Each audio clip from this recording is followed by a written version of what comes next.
बिस्मिल्लाहिर्रहमानिर्रहीम। अस्सलाम वालेकुम। प्रोग्राम पब्लिक वॉइस के साथ मैं हूं आपका मेजबान हमजा इश्तियाक।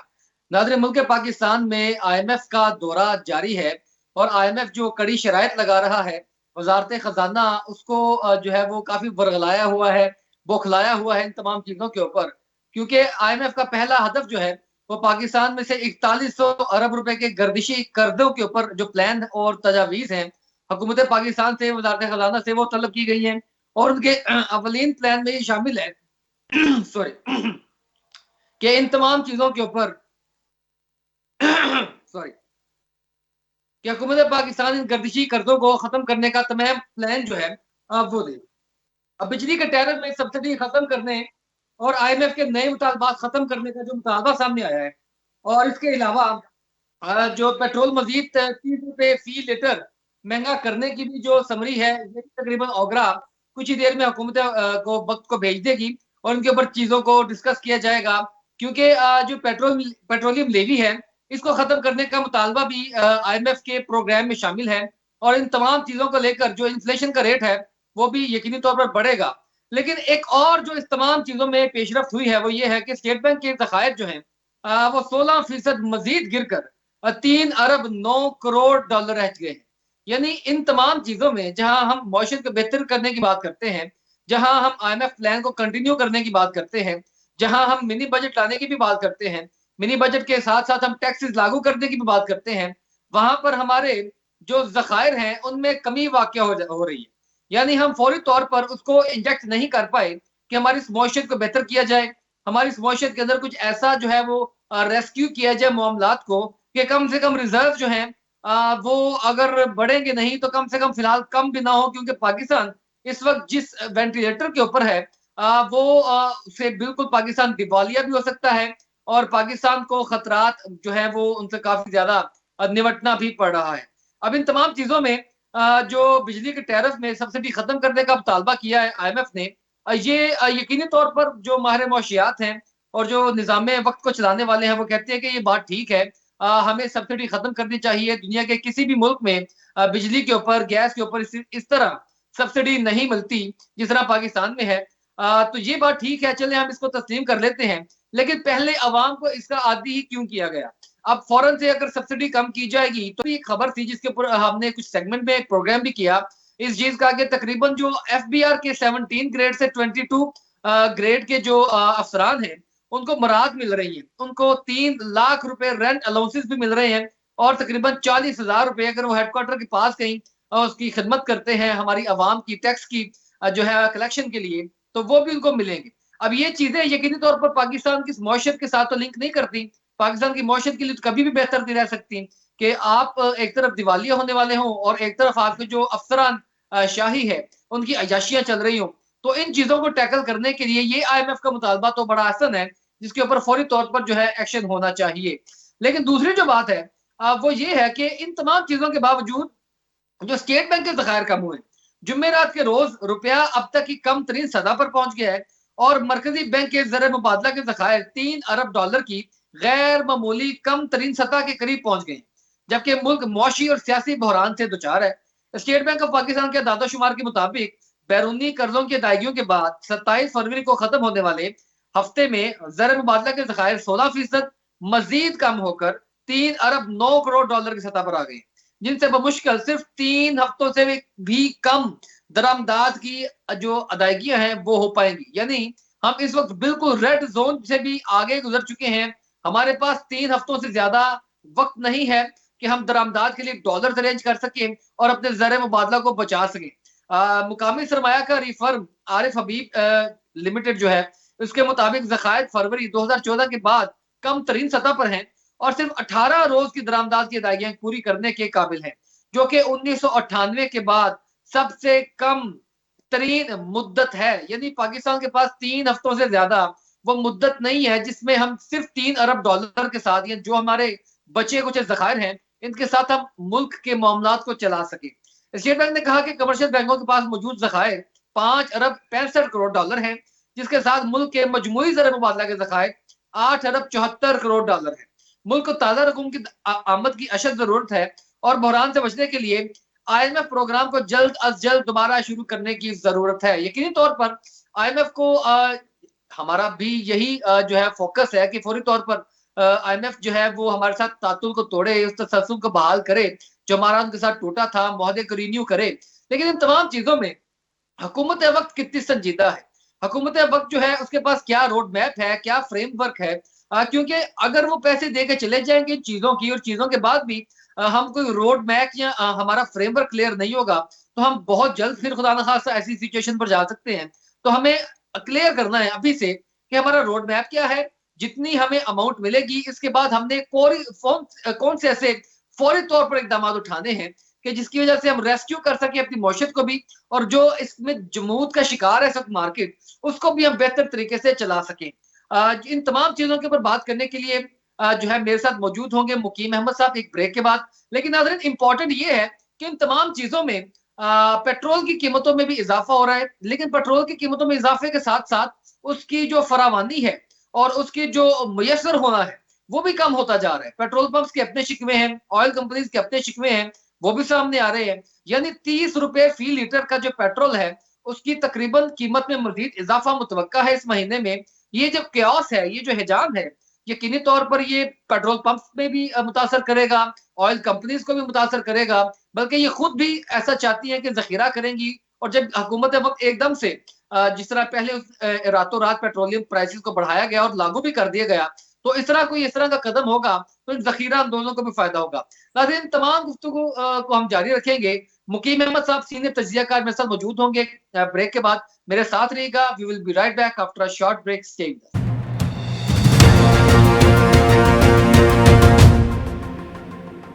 कि इस तरह नहीं होता। उसके लिए मैं तजावीज मांगूंगा कि जनाब आप मुझसे पैसे किस मकसद के लिए ले रहे हैं और मुझे आप रिटर्न कैसे करेंगे, आप अपने मामला को कैसे बेहतर करेंगे।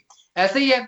इसी तरह आईएमएफ ने भी तजावीज मांगी कि जनाब अब ये गर्दिशी कर्जे खत्म करने का आपके पास प्लान क्या है, तो हुकूमत पाकिस्तान के पास तो टैक्स लगाने के अलावा कोई प्लान नहीं है। जी देखिए, अब आप यूं देखें कि बाकी दुनिया में क्या मिसालें कायम हुई, लोगों ने कैसे इस कर्जे से जान छुड़ाई और किस तरह हालात को बेहतर किया। मैं चंद एक गुजारिशात करना चाहूंगा। अर्जेंटाइन पर यही वक्त आ गया था, बैंकरप्सी उनके करीब थी, तो उनके सदर के पास जेट तैयारा था, उसने आलमी मार्केट में भेज दिया था कि $20 मिलियन मिलेंगे, ये हम अपने गरीब लोगों की जरूरियात पर लगा देंगे। अब हमारे यहाँ क्या हो रहा है, इससे आग लग जाएगी मेरी इस गुफ्तगू से, कि सदर साहब जमान पार्क में हर हफ्ते में 2 दफा आ रहे हैं और जा रहे हैं कि खान साहब तो अड़ा की आज ठीक हुई है या नहीं हुई है। वो जेट जहाज को उन्होंने चिंची रक्षा बनाया हुआ है। यही हालत हमारे वजीर आजम पाकिस्तान की है, वो हर वीकेंड पे तकरीबन जो है लाहौर पहुंचे हुए हैं। अब वो वही जेट जहाज इस्तेमाल हो रहा है। हमारे तमाम वज़राए आला और गवर्नर जो हैं उनके पास भी जहाज हैं। अब मुझे नहीं समझ में आती कि बरतानिया के वजीर आजम के पास अपना प्राइवेट जेट जहाज नहीं है, हमारे वज़राए आला के पास है। ये कहाँ पे लिखा हुआ दुनिया में कि आप इनको जो है पब्लिक के जो यानी रेवेन्यू से हासिल हुई चीज। ये मुकीम साहब आपकी बात बिल्कुल ठीक है, निशानदेही आप जिस जानिब कर रहे हैं इसकी उसके ऊपर बात भी बहुत ज्यादा होती है। लेकिन एक मसला दरपेश है ना कि अखराजात को खत्म करना बहुत अच्छी बात है, आप अपने अखराजात को कम करें, वजीर आजम, सदर, तमाम वज़राए आला, बिल्कुल ठीक बात है। लेकिन हम अखराजात कम करके अपनी आमदन को तो नहीं बढ़ा सकते, और अगर हम आमदन नहीं बढ़ाएंगे तो हम अपने ये गर्दिशी कर्जों को भी खत्म नहीं कर पाएंगे, हम ओवरऑल अपने कर्जों को खत्म नहीं कर पाएंगे, अगर हम मौशत को नहीं चला पाएंगे। तो ये तो मसला अपनी जगह पर मौजूद है। तो इसके लिए हुकूमत पाकिस्तान के पास क्या तजावीज है या क्या होनी चाहिए? देखिए बहुत सिंपल चीजें, कुछ मेरे जैसे लेमैन के सामने भी हैं हों तो मैं ये समझता हूँ 4-5 चीजें जरूर ऐसी हैं जिन पे अमल करके हम बड़ा मसला अपना हल कर सकते हैं। अभी तक हुकूमत पाकिस्तान ने बैरून मुल्क पाकिस्तानियों के लिए कोई इंसेंटिव नहीं रखा। जिस वक्त इतनी बुरी तरीके से करेंसी डिवैल्यू हो रही हो, वो कौन सा अक्लमंद आदमी है जो आपके मुल्क में पैसा भेजेगा? उनको बेहतर रेट दे देते, कोई 5-10%, 2% इंसेंटिव ही दे देते आप मार्केट से ज्यादा, तो रोशन डिजिटल अकाउंट में पैसे आ जाते। एक दूसरा, अभी ताजा तरीन एक चीज सामने आई मीडिया में, 2 खबरें हैं उससे रिलेटेड। एक सीडीए की ऑक्शन थी प्लाटों की, दूसरी एलडीए की थी। आप रिकॉर्ड उठा के देख लें, पाकिस्तान की तारीख में इतनी अच्छी कीमत कभी सरकारी जमीन के ऑक्शन में नहीं मिली। एक प्लॉट जो 8 अरब का बिकाया सीडीए में, वो उसकी कोई जो मजमूई रकबा है वो 4 कनाल है, पाकिस्तान की तारीख का सबसे महंगा प्लॉट बिका। ये चीजें ऐसी आसानी से गवर्नमेंट जो है पैसे हासिल कर सकती है। 3 दिन के लिए आप ऑक्शन कर दें ऑनलाइन, जितनी गवर्नमेंट के पास फालतू जमीनें पड़ी हैं जनाब, पैसा आता है या नहीं आता, तो मुझे फांसी लगा। ये बड़ी दिलचस्प बात है। इससे पहले भी मैं एक साहब के साथ प्रोग्राम कर रहा था, वो भी ये बात कर रहे थे, तकरीबन पाकिस्तान के पास जो रियल स्टेट है उसका अगर तखमीना लगाया जाए रफली, तो वो 400 अरब डॉलर से ज्यादा का जो है वो पैसा बनता है। इतनी रियल स्टेट पाकिस्तान गवर्नमेंट के पास मौजूद है इस वक्त, और इसी तरह की उन्होंने तजवीज भी दी थी। मगर बात ये है कि अब आहिस्ता आहिस्ता हम अपनी चीजों को बेचेंगे, गिरवी रखेंगे, तो यही काम तो हम आईएमएफ के साथ कर रहे हैं। तो सर ठीक नहीं ये इसी तरह प्लान को चलाया जाए तो? नहीं, इससे एक और भी इससे बेहतर तजवीज मेरे पास है। ये जितने आपके जो एमएनए एमपीए जहाँ पे रहते हैं और सूबाई असेंबलियों के अरकान और सेनेट के इस्लामाबाद में, वहाँ पे पंजाब हाउस है, केपीके हाउस है, सिंध हाउस है, बलूचिस्तान हाउस है, हत्ता के गिलगित बल्तिस्तान हाउस है और कश्मीर हाउस है। इनकी क्या मिनिस्टर कॉलोनी है, फिर पार्लियामेंट लॉजेस हैं, फिर पता नहीं क्या। ये बिल्डिंगें आप ऑक्शन कर दें, आधा कर तो इसी से पूरा हो जाएगा। अब वो अपने, ये जो एक फजूल चीज है, तो आप उनको जब टीयर डीयर देते हैं, आप उन्हें ट्रेवल अलाउंस देते हैं, आप असेंबली में रोजाना हाजिरी के लिए 5,000 रुपए रोज उन्हें देते हैं, तो उनको ये 7 स्टार फैसिलिटीज देने की क्या तुक बनती है इस गरीब मुल्क में? फिर ये जो ना ये खा रहे हैं तो भुगते की अवाम ही पे करती है ये इनके बिल तमाम। और इसीलिए ये आईएमएफ ने भी इस चीज को खातिर खां में रखा है।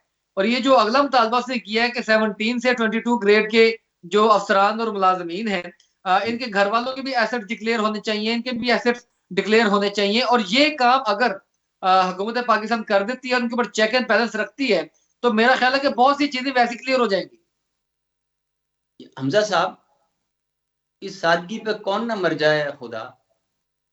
और की कमाए इसको आप क्या पता कि हमारे यहाँ असासे अपने नाम पे तो कभी कोई रखता नहीं है। यहाँ तो पटवारी के इतने असासे होते हैं कि और बेनामी ट्रांजैक्शंस और पता नहीं क्या क्या किस किस चीज पे निकलती हैं सब।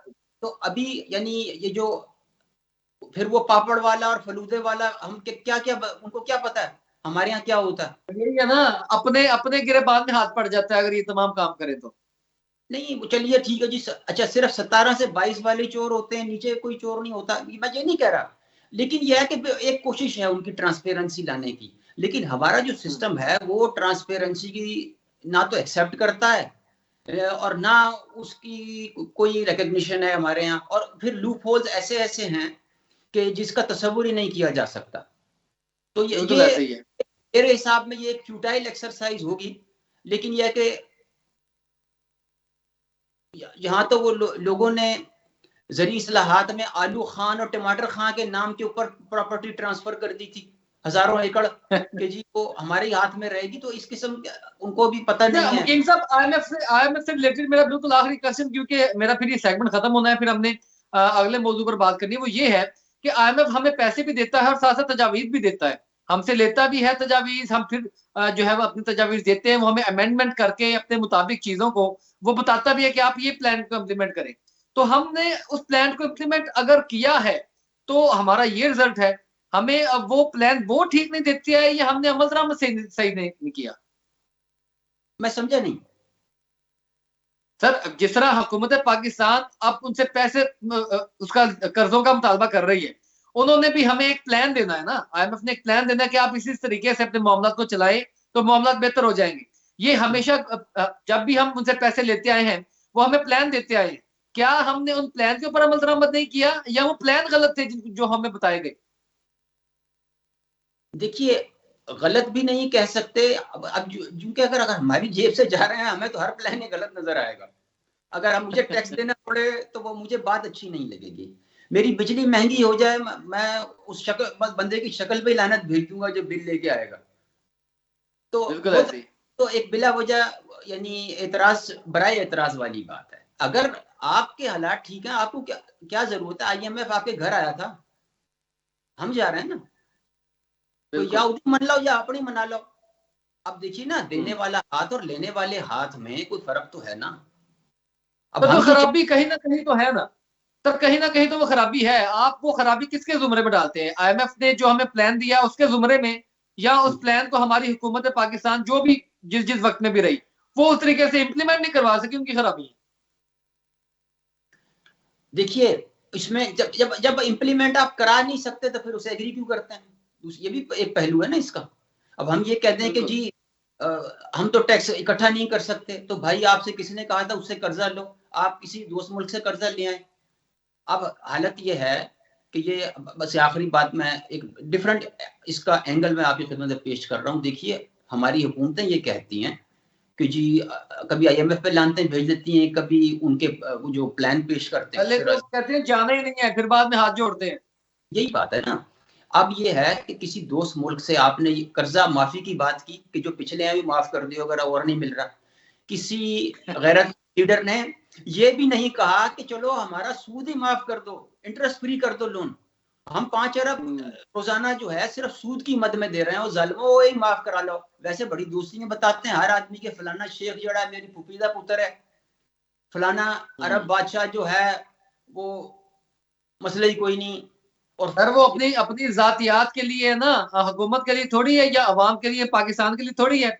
मुकीम साहब मुझे ब्रेक पर जाना है, गुफ्तगू का सिलसिला जारी है, हम फिर दूसरे मौजूदात के ऊपर बात करेंगे। नाज़रीन हमारे साथ रहिएगा, we will be right back after a short break, stay with अस।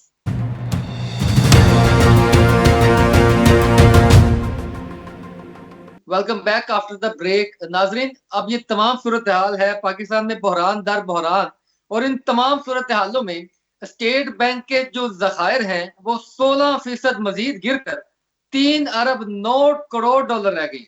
यानी जो हमारे पास अपने रिजर्व है, जो वो भी उनमें दिन ब दिन कमी होती जा रही है।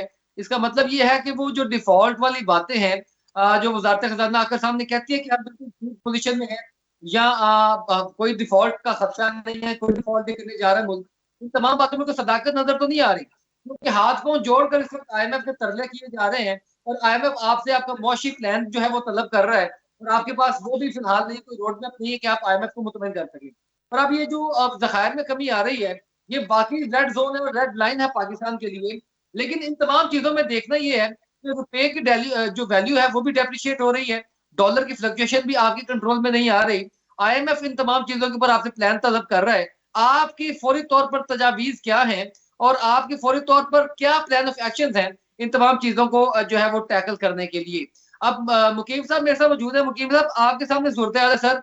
आईएमएफ वक्त भी हमारे ऊपर जो है वो कड़ी शराइत लगाता है। वैसे वो कड़ी शराइत पाकिस्तान के किसी न किसी फेवर में जरूर जाती हैं, क्योंकि 17 ग्रेड और से ऊपर वाले अफसरान की तमाम जो है बैंक बैलेंस चेक रखना, एसेट्स उनके जो है वो बियॉन्ड द मीन्स ना हो, इन तमाम चीजों का चेक रखना, ये तो आईएमएफ के जायज मुतालबात हैं।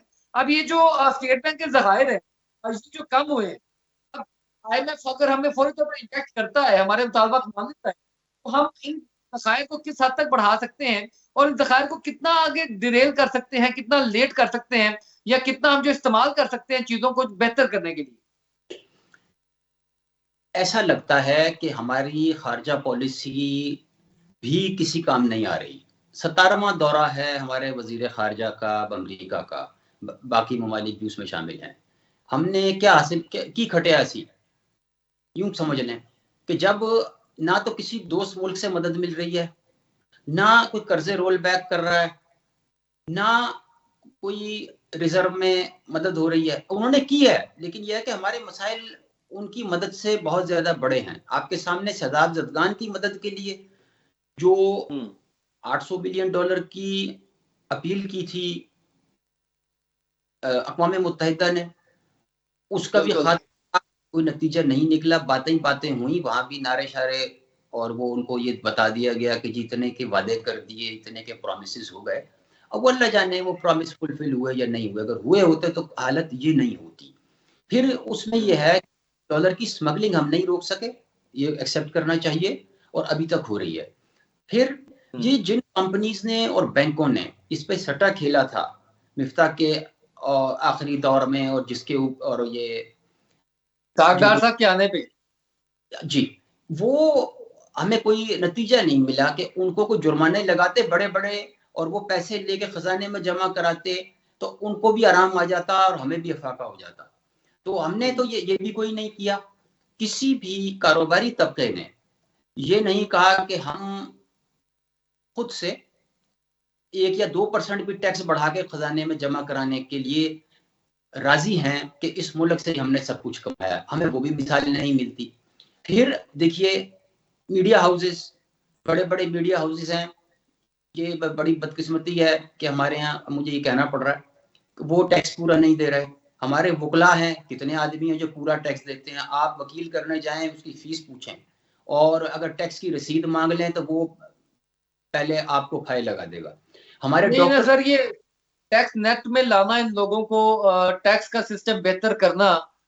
एफबीआर ने जो कल एक, मैंने आपको पहले भी खबर कोट की है, एफबीआर की तमाम तर तवज्जुहात अपने सीनियर अफसरान को नवाजने में है, अपने सिस्टम को अपग्रेड करने में नहीं है। अच्छा, लेकिन साहब अब हम स्टेट बैंक की जो स्टेटमेंट है इस तरफ आते हैं।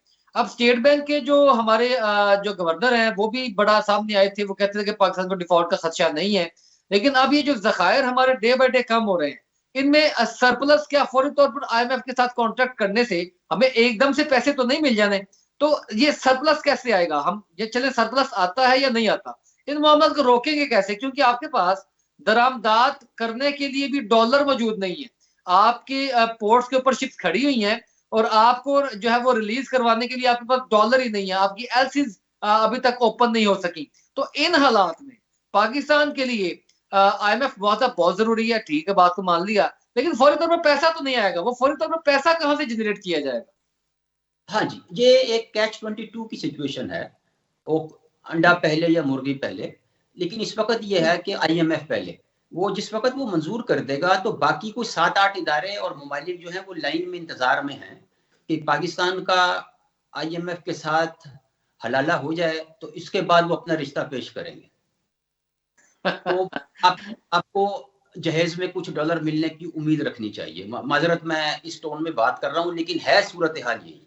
तो खजाना में आ जाएंगे पैसे, मरण नहीं देने के। तो उन्होंने पता है अगर सोने का नहीं तो चांदी का अंडा देने वाली कुकड़ी जरूर। बिल्कुल, ज्योग्राफिकली और बहुत सी चीजों की वजह से स्टेक्स तो उन कंट्रीज के हैं ना पाकिस्तान में। तो पाकिस्तान को बात तो ठीक है कि वो पाकिस्तान को नजा की हालत में रखेंगे, ना मारेंगे ना उठाएंगे, इसी तरह की सिचुएशन है। अब ये जो दीगर लोग भी आईएमएफ के इस चीज को देख रहे हैं कि वो क्या करता है, वो फोर्सी कर रहे हैं और वो बड़ा वॉच कर रहे हैं। आईएमएफ अगर हमें गो हेड दे देता है तो ये लोग भी अपने पैसे लेकर आ जाएंगे। पाकिस्तान के दोस्त ममालिक भी इसी चीज को वॉच कर रहे हैं। जी, सऊदीया ने साफ कहा कि जनाब वो हम बगैर शराइत के कर्जे देने की तरफ अब नहीं जा रहे हैं। गैर मशरूत कर्जे नहीं मिलेंगे। हाँ जी, हाँ जी। देखिए अब वो यानी शरी निकाह में भी कोई ना कोई शर्त होती है, तो ये आपके पेश नजर रहे कि अब वो वाले शरी निकाह भी नहीं रहे। अब इसमें यह है कि कुछ ना कुछ आपको लेन देन करना ही पड़ेगा। अच्छा सर, ये जो साथ जो चीजें और भी मजीद जो है आगे पाकिस्तान के हालात में इस तरह तनाजुर से भी देखना चाहिए ना कि पाकिस्तान की पब्लिक जो है वो तकरीबन डिफॉल्ट कर गई है और ये 35 रुपए पेट्रोलियम की मसनूआत में इजाफा किया गया और अभी फिर मुतवक्का है, इम्कान है कि मजीद 30 से 35 रुपए बढ़ेंगे। लेकिन ये 30 से 35 रुपए और 70 रुपए तकरीबन टोटल किए जाए, बढ़ के भी लाइनों में लग के पेट्रोल मिल रहा है। हमारी आवाम लाइनों में लग के जो है वो पेट्रोल डलवा रही है। पेट्रोल कंपनीज कह रही है कि हमें पेट्रोल अभी तक जो है वो नहीं मिल पा रहा। जो ओगरा है वो सामने आके इसकी तरदीद कर देता है।